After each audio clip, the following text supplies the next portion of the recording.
What's up, everyone? Sunyveil here, and today I'll be talking about some budget decks you can build in the Expedition format for Eternal. Now, these budget decks, the line that I'm setting for these decks is that they have no more than 12 rares on top of the cards that you can get as part of a new account, or cards that you can get as part of the theme decks that you can buy for gold in the store. For example, you'll see that I have bought, some of these. They come with some nice cards. This one, for example, has Sodi the Metamorph, Ela and Mizo, Sodi Spell Shaper. We're not actually going to be taking a look at any Elysian decks, but some of these have cards that you're going to want for some of these decks. Like this one has an Embargo Officer. Anyway, this was a post that I made on Reddit. I posted the article on Reddit about 2 weeks ago, and I'll make sure to link to the actual article itself as well as all the deck lists that are featured in this video. So the first deck we're going to be taking a look at is Oni's. This is an aggro deck. So the rares you have in this deck are, you have 4 Embargo Officer, but you get one of them from the theme deck Chancellor's Onslaught. You have 4 Jishu the Burning Brush, which you have to craft.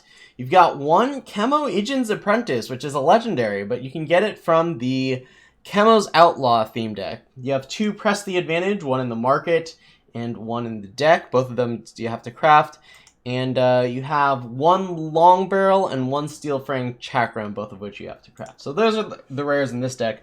This is a pretty cool deck as far as a aggro deck goes, especially a budget one. You've got a lot of search power to find your one-of weapons. Notice that it plays one of each of these 4 weapons. You have Grave Marker Oni and Jishu to help find whichever weapon fits the job the best at the time. And if you make the Blade Breakers with Chemo and they go into your deck, you can search them up with either Gravemaker or Jishu, which is pretty cool. This is an aggro deck. I mean, it's a tribal aggro deck, so you've got lots of Oni in it. You've got the Acclaimed Artisans to pump up your Oni, and then you've got Jishu, which puts weapons on your Oni, and then you also have Quartermaster, which draws cards off of your weapons. The nice thing about it is with all these weapon synergies, you can actually draw a ton of cards with this deck and grind someone out. That is some power that aggro decks usually lack. So this one's a fun one. The deck that you eventually want to build into will look something like this. This is a build submitted to me by D-Dub from the Friends of Eternal Discord.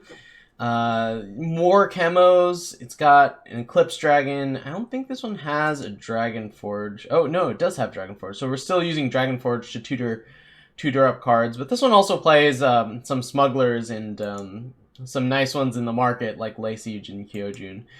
But it's basically the same idea. I mean, you've got the weapons package that you can tutor up with Jishu or Dragon Forge, and find the right weapon for the job, and you've got, the aggressive Oni. So that is Rakano Aggro. The second budget deck we're going to look at today is Skycrag Burn. This is a pretty cool one. It plays kind of like a control deck with a combo finish. So the idea behind this deck is that you have a lot of cards that give your spells +1 damage. All 3 of these units give +1 damage to your spells. And then you have just a lot of things that do damage. When you have a bunch of these out, you can maybe Greed's Reward and draw some cards, and then get the Prodigious Sorcery from the market. Give that Greed's Reward double damage, and then draw even more cards. And this is a lot of fun to play. One really nice thing about it, I'll go over the rares of it, is that Garden of Omens, most of the sites, in fact, every site that's not Garden of Omens is a legendary and not too conducive to budget decks, but Garden of Omens being a promo means that you can craft 4 of these for the price of 3 rares, which is really nice. So the rares in this deck, you get 4 Cloud Snake Harriers. 3 of those are from Craft, and 1 is from Skycrag Fury, the theme deck. There are 4 Howling Peak Smugglers, all 4 of which you have to craft. The 4 Garden of Omens, which you craft, as I mentioned earlier. And the 1 Prodigious Sorcery in the market, which you also have to craft. If you're looking to upgrade this deck, I would go to something that looks like this. This is a list submitted by Zendran, again from the Friends of Eternal Discord. I'll also link the Discord. It's a great resource for any help you might need in for Eternal. So this is Zendran's list, who's been working on this deck for a while. It's got the one innate conviction that you can tutor up with Garden of Omens, the resurface of Garden of Omens, but it has the same plan where you're just trying to kill all your opponent's units, get to the point where you can play Prodigious Sorcery and decimate it to make these spells do twice as much damage, and then point them straight at your opponent's face. What else? This also has emblems, I think. Add a bit of like late game plan, although I think that emblems are a little worse in this deck than they are in other decks, just because they don't really help further the combo. In any case, this is a lot of fun to play. I mean, when you go from killing units, playing a control game, to pointing your burn spells at your opponent's face, it's fun to do, trust me. You feel like you're very powerful. Okay, so the third and final budget deck featured in the article is Cultists. Here we go. Here's the budget list. So the Cultist deck, this one's an interesting one. Some people call it a control deck. I think of it as an attrition deck because it doesn't have a ton of removal or interaction. It has some. But basically what you're trying to do is you're just trying to keep on deploying threats and gain... This deck doesn't care too much about the threats dying. It has a lot of ways to sacrifice the cards for value. It works well with the stocked void, and it basically does a good job of keeping up threats, I guess. It doesn't threaten to kill people right away, but it presents things that your opponent has to deal with, or else they'll lose, and then it has it has ways of keeping the ass coming, I suppose. So it's an attrition deck. So some of the key interactions in this deck, because this deck is actually like pretty challenging to play, I would say. It's at the very least it's really easy to screw up. So I think one of the big things you want to do with this deck is get out a big Nahid's Faithful, so play a Slumbering Stone or Dark Wisp, sacrifice it with Nahid's Faithful and get a 4/3. If you can give it Killer, that's great. If you can't, no big deal, trade it off, and then you have the 4 Shadowlands Guide to bring back the Nahid's Faithful, maybe sacrifice something else and it becomes a 6/5 lifesteal the next time. And you want to stock up your Void and have the late game of playing Vara just to get back some units. So what you can do is you can Vara into a Shadowlands Guide, into a Slumbering Stone. Since the Shadowlands Guide plays a unit, that unit then triggers Vara, and then you can get back a Nahid's Faithful, sacrifice the Slumbering Stone, then another unit is played, and you can get back something like a Smuggler.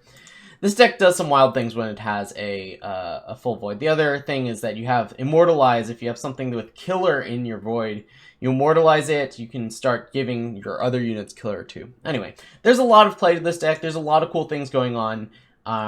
Definitely try it out, and I think it's very powerful. I think that Cultist is one of the most powerful decks in Expedition.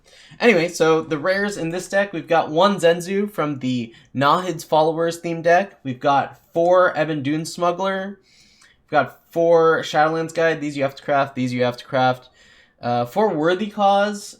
Where is that? This is a good removal spell. 3 of them you'll have to craft, but 1 of them you can get from Nahid's Followers.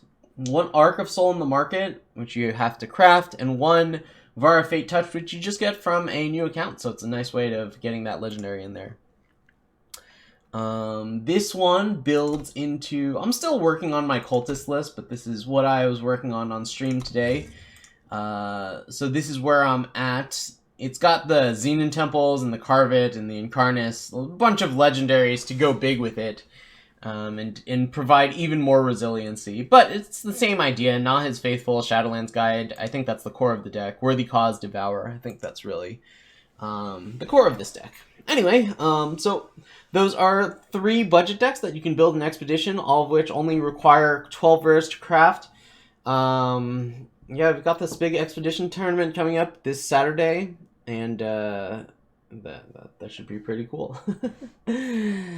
If you don't already tune into the stream, I strongly recommend it. I'm there every time, Monday through Thursday, Pacific at 8 a.m. Pacific until noon. We play Eternal, and you can talk to me about these decks or see what I'm working on as far as competitive decks. All right, thank you for watching. Hope you enjoyed this. Hope you found it useful, and I'll see you next time.